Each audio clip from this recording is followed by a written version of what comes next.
Hi, friends. I'm Laura Adams, and you're listening to the Money Girl Podcast. My personal mission is to help you live rich and love the journey. So I really appreciate you joining me this week. In today's show, we're going to talk about homeowners insurance and some very surprising information about what influences the rate you have to pay. This is important if you already own a home, but it's also excellent knowledge to have if you're currently renting and might become a homeowner one day. Fortunately, there are smart ways to get high-quality home insurance and still save money. In this episode, I'll cover 5 surprising facts about what affects homeowners insurance quotes, how to save money, and how to prevent your premium from ballooning over time. To read the transcript for this show and get links to all the resources that I'll mention, visit the Money Girls section at quickanddirtytips.com. This is episode number 386, called 5 Surprising Facts and Savings Tips About Homeowners Insurance. When you buy a home, your lender will require you to have a minimum amount of homeowners insurance in order to protect what they're financing.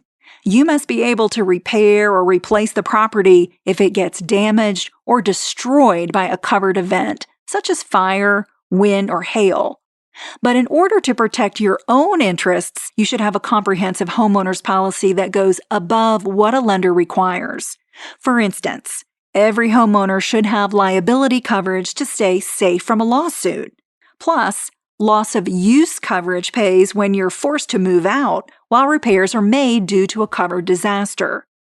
However, unlike with auto insurance, there's no law that says you have to purchase any amount of home insurance. So once your mortgage is paid off, you can drop coverage if you like, but I don't recommend it. When I began working as an insurance analyst and spokesperson, I got all kinds of access to interesting data. Here are 5 facts I've learned about homeowners insurance that may surprise you. Fact number 1, credit is an important factor. If you're a regular Money Girl reader or podcast listener, you probably already know that your credit history reaches its tentacles far into your financial life. Not only does it play a role in the interest rate you pay for credit accounts and whether you can rent an apartment, but it also affects your insurance premiums. A 2014 InsuranceQuotes.com study found that if you have fair or median credit, you pay 29% more on average nationwide for home insurance than someone with excellent credit. Now, if you have poor credit, it's far worse. Your premium nearly doubles, and you'll pay 91% more than someone with excellent credit. Only a few states currently prohibit insurers from using credit when setting home insurance rates.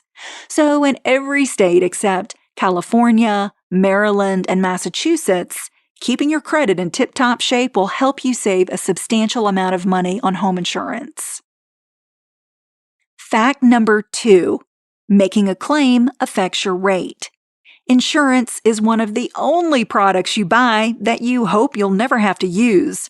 Not only is repairing damage to your home a real hassle, but you may not realize that simply making an insurance claim can cause your rate to skyrocket for years. Insurance companies have statistics showing that after making one home insurance claim, you're more likely to make a second and a third one. So the company typically adjusts the cost of your coverage to compensate for that future potential risk. Depending on where you live and the type of claim you make, such as for property damage or liability, your annual premium could increase 9% on average nationwide after making just one claim. Texas is the only state that prohibits a rate hike after making just one home insurance claim. To see how your state stacks up, check out a national map that I'll link to in the transcript for this show. You'll also find links to recent national broadcast media interviews that I've done on this topic that are up on my YouTube channel. To save money, carefully weigh whether making a claim is in your best financial interest over the long run. Only make one when it's absolutely necessary.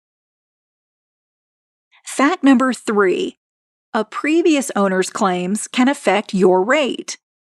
One of the ways different insurers track your claims history is a little-known database called the Comprehensive Loss Underwriting Exchange, which is a long name that gets shortened to your CLUE report, CLUE. And I've done a previous podcast on CLUE reports and credit-based insurance scores if this is something you want to learn more about. But your CLUE report maintains all insurance claims you've made for your home and your vehicle for up to 7 years. What's interesting about claims history on a home is that even the prior owner's insurance claims made over the previous 7 years can affect the homeowner's insurance rate that you have to pay. While that might seem unfair, an insurer views a property with multiple claims as a higher risk for having more claims in the future and may charge you more. But here's something that's even more surprising to many. It's that simply talking to an insurance company or agent about specific damage to your home can result in higher rates.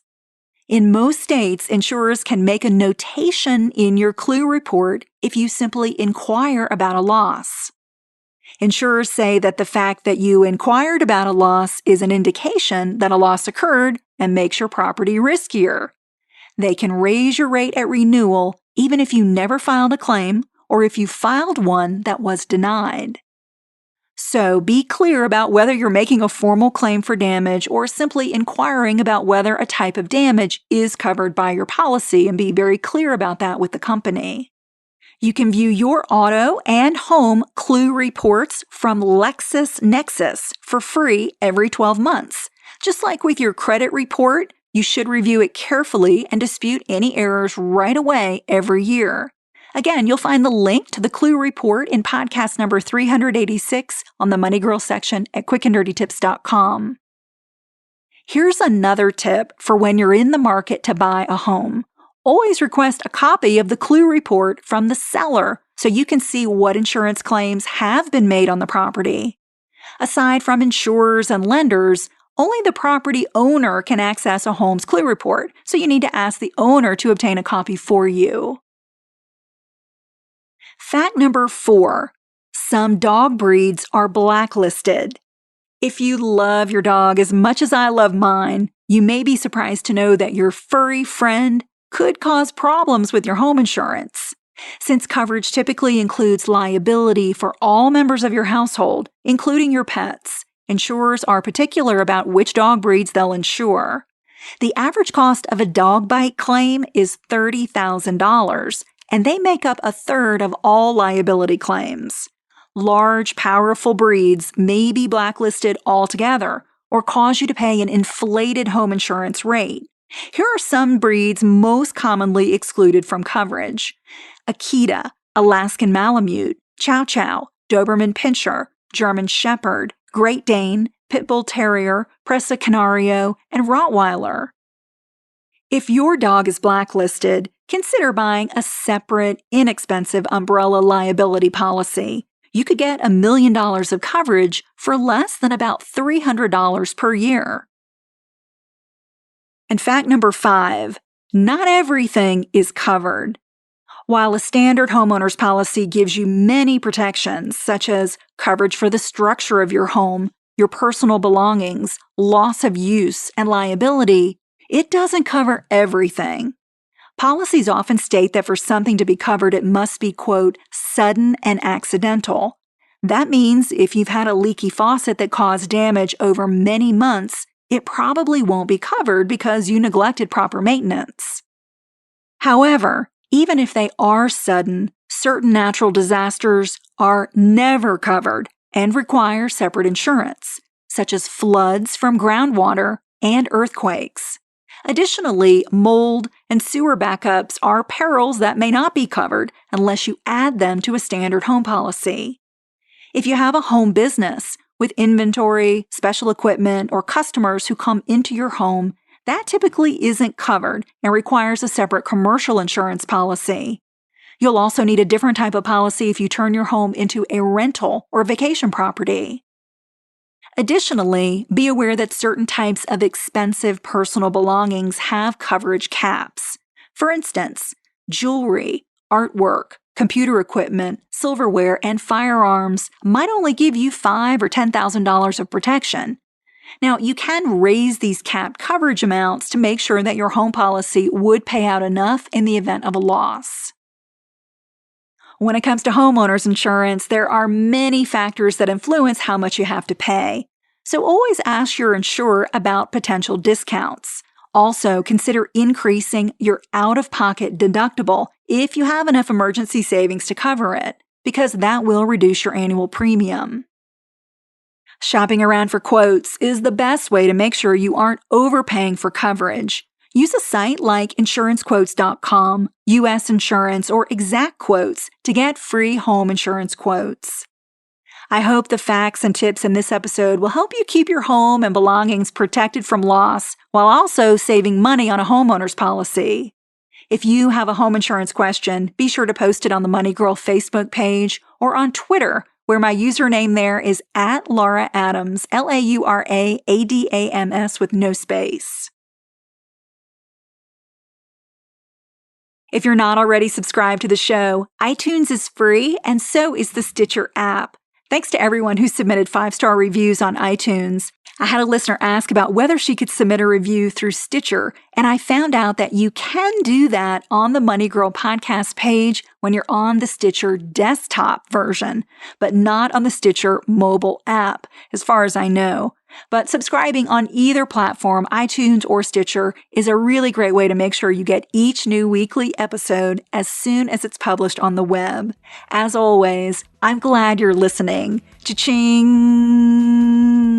That's all for now, courtesy of Money Girl, your guide to a richer life.